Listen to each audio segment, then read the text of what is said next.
Lo tenemos, me dicen, lo tenemos a Edgardo Moca. Bueno, si lo tenemos a Edgardo Moca, le voy a pedir que me acerquen, por favor, el soporte para compartir con él. Gracias, Pablito. Le pedimos disculpas con la desprolijidad. ¿Lo tenemos en imagen a Edgardo? Porque tengo una E. Ahora lo tengo en cámara. Edgardo Moca. No me tenía ni más. ¿Me estás escuchando bien? Yo te oigo bien, ¿vos? Muy bien, muy bien. ¿Viste, Edgardo, esa frase que decía, los días más felices siempre fueron? Pero bueno, hoy no es uno de los días más felices. Es que hoy no es un día peronista. ¿Hoy no es un día peronista? Sí, claro. ¿Por qué? Bueno, por los resultados que tuvo la elección de ayer. No es una idea demasiado genial la que te estoy dando, sino un simple chiste, en el sentido que el peronismo tiene un compromiso con la alegría, pero también vive los avatares de la política, que incluyen la alegría y que incluyen la tristeza y a veces la perplejidad, como es el caso ¿no? Como es el caso de lo que ocurrió ayer. ¿Dónde encontrar el origen de esto que pasó ayer? Bueno, hay muchas puntas, viste que esto con el tiempo va decantando, pero hay muchos puntos de referencia para pensar. Yo creo que un punto de referencia importante es el mensaje decisorio de Cristina Kirchner en mayo del año 2019, terminando con la etapa de la dispersión de las fuerzas populares, peronistas y cercanas al peronismo, y convirtiendo a Alberto Fernández en candidato primero y después en presidente de la República.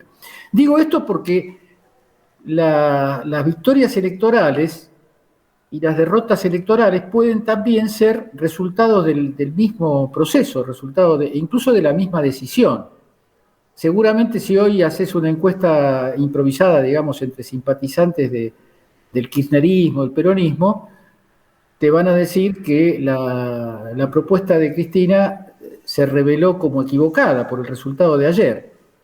Pero seguramente esas mismas personas te habrían dicho hace un par de años que la decisión fue genial y que gracias a esa decisión terminó el gobierno de Macri, que no es un asunto menor, que no se nos tiene que escapar ni aún en los momentos tan duros como los que muchos de nosotros estamos viviendo. Haberse sacado de encima el régimen macrista es una hazaña política porque detrás del régimen macrista estaba el imperio con armas y bagajes.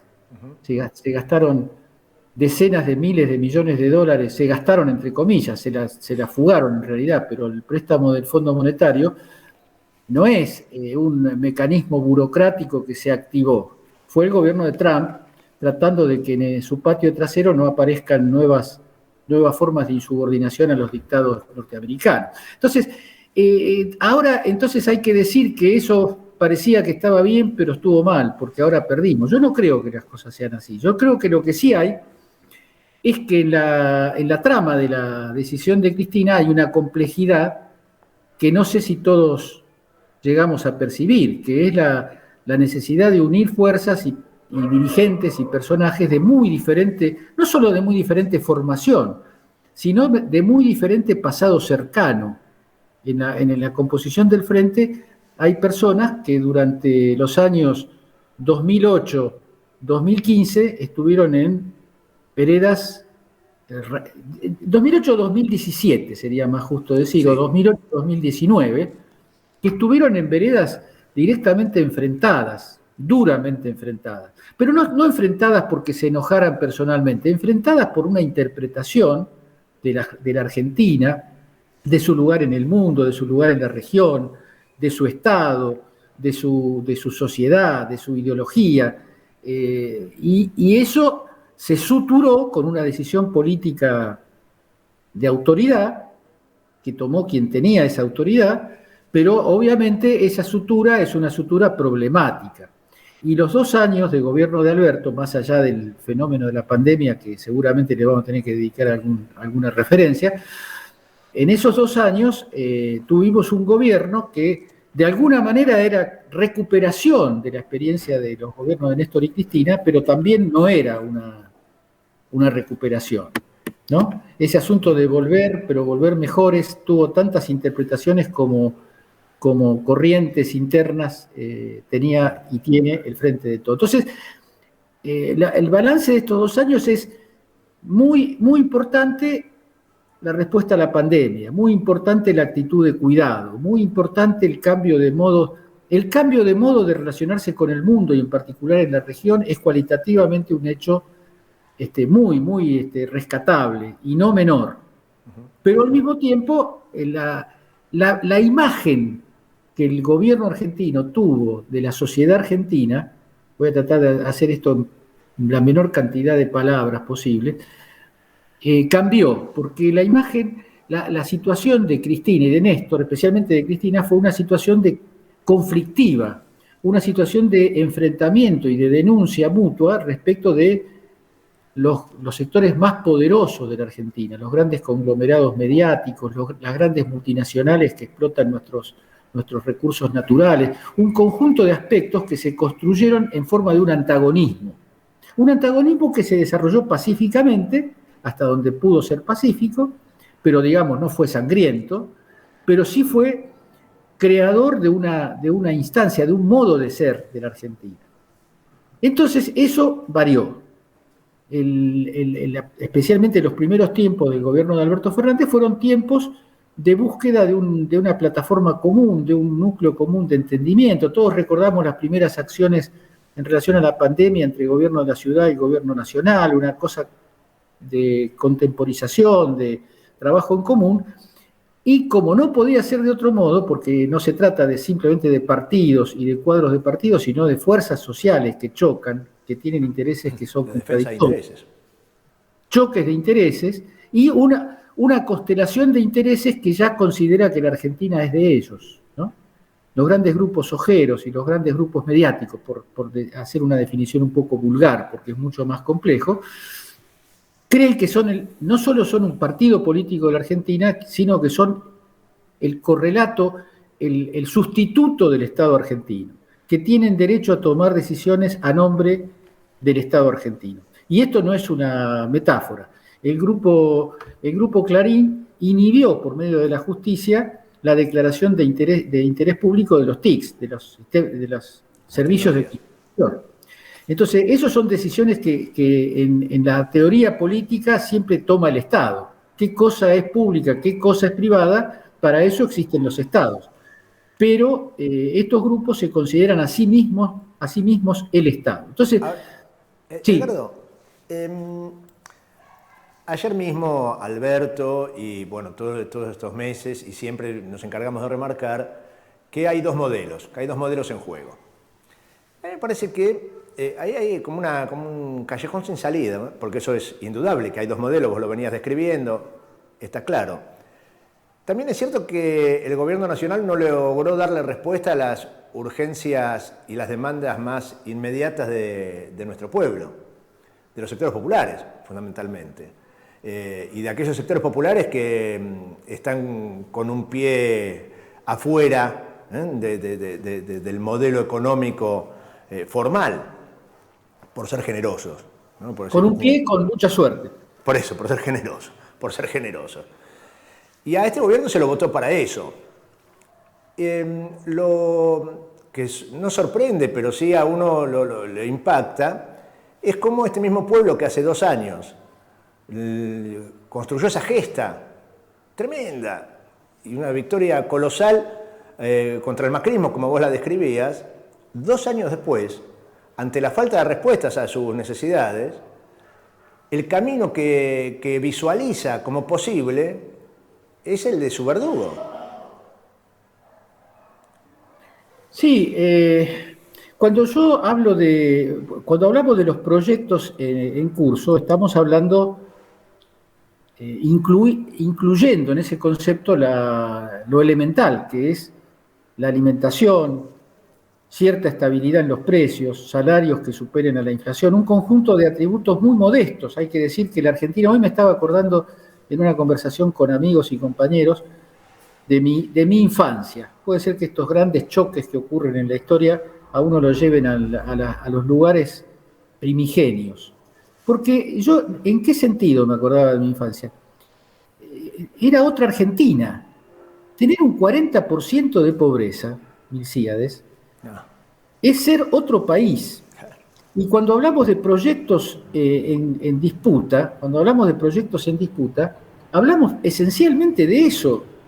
Hablamos de la comida en la mesa de los argentinos y argentinas, del trabajo, de la dignidad del trabajo.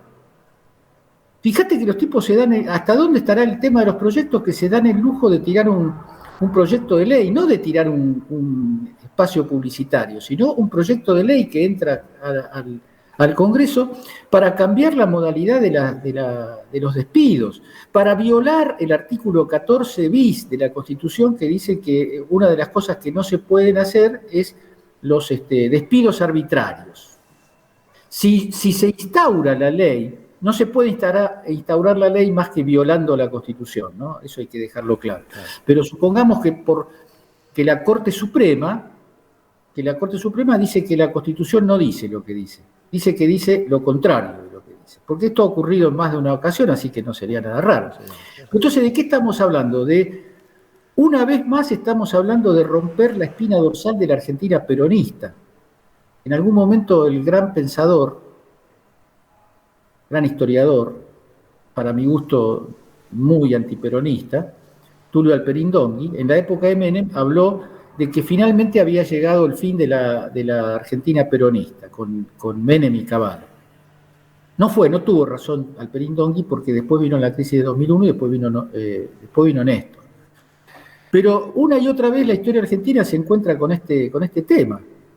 El tema es que no se puede separar, porque para algunos el tema del proyecto, el tema del modelo, está como colgado en las nubes. No está muy claro de qué se habla en algunas retóricas cuando se habla de modelos.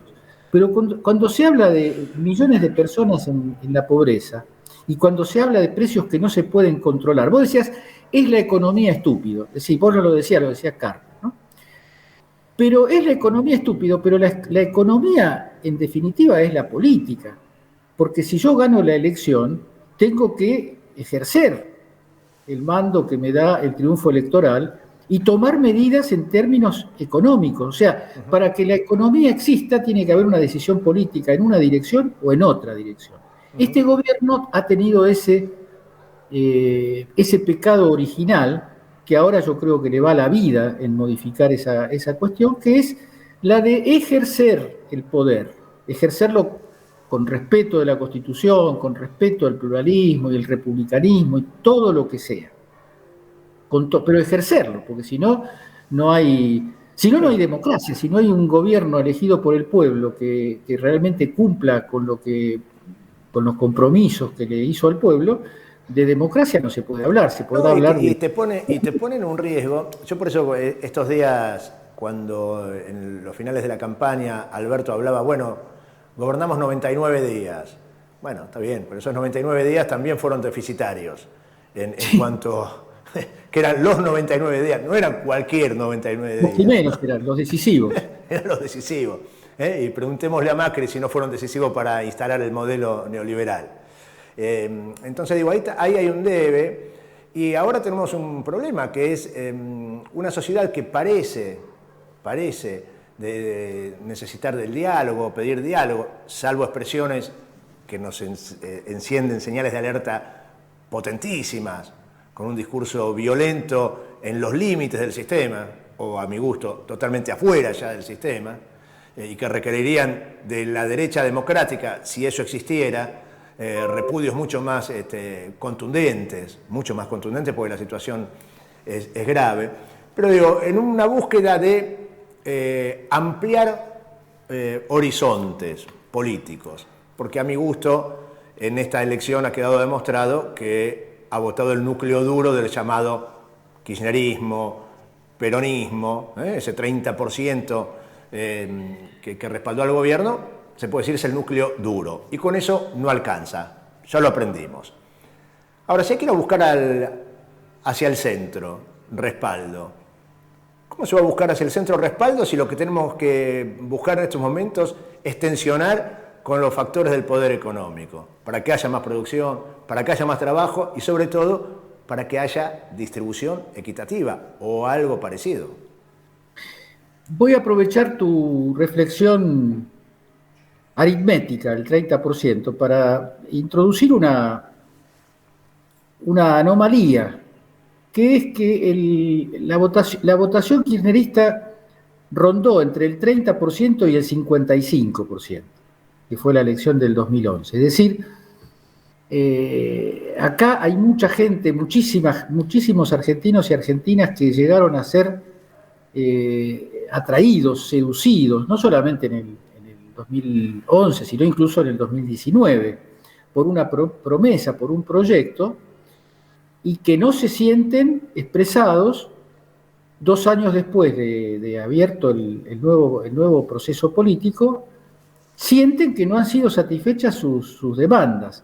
La pregunta más compleja de responder es cómo es que fueron a buscar o a expresar su bronca por no haber sido respondidas sus demandas, nada menos que en la fuerza que es responsable en última instancia de que esas demandas no hayan sido satisfechas.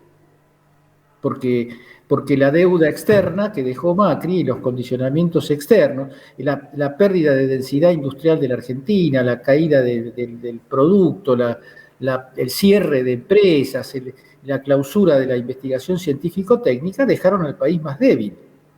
Ahora, esa es una parte. La otra parte es la que concierne al desempeño de este gobierno, que es el gran tema de hoy. Supongo que a esta altura debe haber algunos centenares de personas con muchas responsabilidades que quiero creer, que hay personas conversando sobre lo que pasó anoche. Y entonces yo creo que ojalá saliera de esos conciliábulos la idea de que no hay otro remedio que representar aquello que se dice representar. No hay otro remedio que no sea imponer la acción del Estado frente a aquellos sectores que no quieren reconocer la existencia del Estado y que se insubordinan a cada rato. Es decir, tomás una medida de cierre de exportaciones y te hacen un lockout. Estamos hablando de la parte más orgánica, más, si se quiere, más civilizada de la derecha argentina, porque la otra derecha, la que no milita en partidos, la que tiene grandes medios de comunicación en sus manos, la que tiene atados acuerdos estratégicos con embajadas de países extranjeros, los que tienen fortunas, muchas de ellas hechas en base a la violación sistemática de la legalidad argentina, ese poder real que alguna vez se convirtió en consigna en los años más luminosos del kirchnerismo, tenés dos opciones: o te resignás o peleás. La pelea no quiere decir guerra popular prolongada, quiere decir forcejeo, quiere decir pulseada, quiere decir utilización de la palabra política, utilización de la fuerza política, de la fuerza espiritual de la política, para imponerse a esa fuerza. Yo creo que el gobierno y el presidente en particular tienen una formación política, político-cultural, que no se lleva demasiado bien con esa visión de lo antagónico en la política. Hay veces que yo creo que hay personas que creen que las contradicciones en política son malos entendidos. Yo tengo contradicciones con pero si nos sentamos y tomamos un café y exponemos los argumentos y nos entendemos bien, vamos a salir juntos. Y la política no es así, o por lo menos no es solamente así. Yo no niego la necesidad del diálogo, la necesidad de encontrar puntos de coincidencia que nos permitan convivir. Y eso lo digo muy en serio, porque Cristina, en uno de sus mensajes el año pasado, en septiembre del año pasado, dijo claramente: la economía bimonetaria, peso dólar, que en el fondo es un nombre fingido de lo que es la dependencia económico-financiera de la Argentina, solamente puede tener solución si establecemos acuerdos con sectores, dijo, políticos, sociales y mediáticos. Cristina Kirchner no es una persona que le gusta usar calificativos arbitrariamente, caprichosamente. Quiso hablar de factores que expresan el núcleo del poder político de aquello que se opone a una política popular. Y eso que parece un mito, un proyecto imposible, un vacío, yo creo que el vacío es el gran motor de la política. Yo estoy de acuerdo que hay que ir por esos acuerdos políticos sociales. Ir por ellos quiere decir prestarse a la idea, a una idea de la democracia avanzada, que es que tienen que convivir los procesos transformadores con el diálogo y la pluralidad. Yo creo en eso. Ahora, también creo que hay sectores que no creen en eso. Y los sectores que no creen en eso, a diferencia de la vulgata periodística, no son fundamentalmente, puede haber algún sector del kirchnerismo que repela un poco esa, porque tiene una visión por ahí un poco infantil de la política. Pero la dirección, Cristina, la gente que gobernó este país, tiene claro que ese es un objetivo a lograr. Ahora, ese objetivo a lograr presupone construir un poder sólido.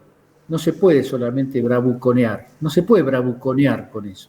Eso hay que construirlo. Yo creo que vamos a una etapa política muy tensa. Y te voy a decir algo que me cuesta y hasta me duele un poco decirlo. Yo creo que a esta altura ya hay sectores del establishment que no les interesa tanto ratificar el resultado electoral en noviembre. Les interesa ir terminando el proceso político de Alberto Fernández al frente del gobierno.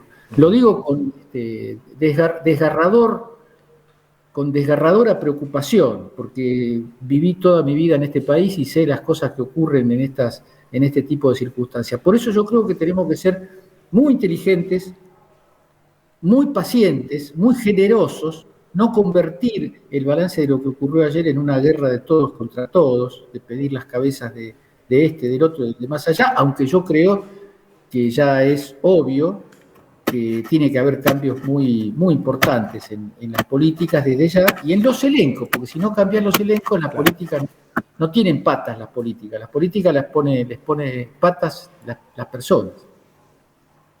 Edgardo, te voy a despedir, hablamos un gustazo, como siempre, y en la despedida te doy una de aliento. Urbana TV, vos sabés, primer canal villero de la patria.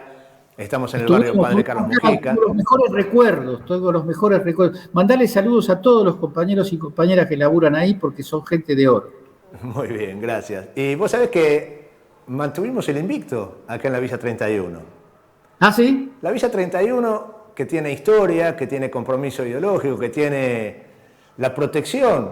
Uno no cree, ¿no? Es agnóstico y demás, pero ¿qué decir? De la presencia del padre Carlos Mujica en cada minuto, en cada segundo de la vida de este barrio para protegerlo. Y desde esa historia y desde la militancia de miles de vecinas, vecinos, de militantes de las diversas organizaciones políticas y sociales, se construyó una nueva victoria electoral en la Villa 31, en esta ciudad que a veces nos siembra la desolación, ¿no?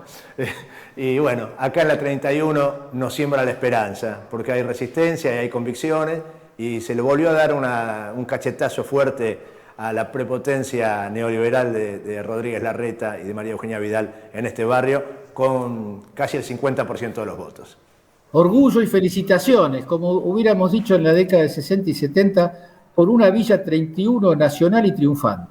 Bueno, abrazo grande, Edgardo, y nos vemos en cualquier momento. Muchas gracias. Gracias.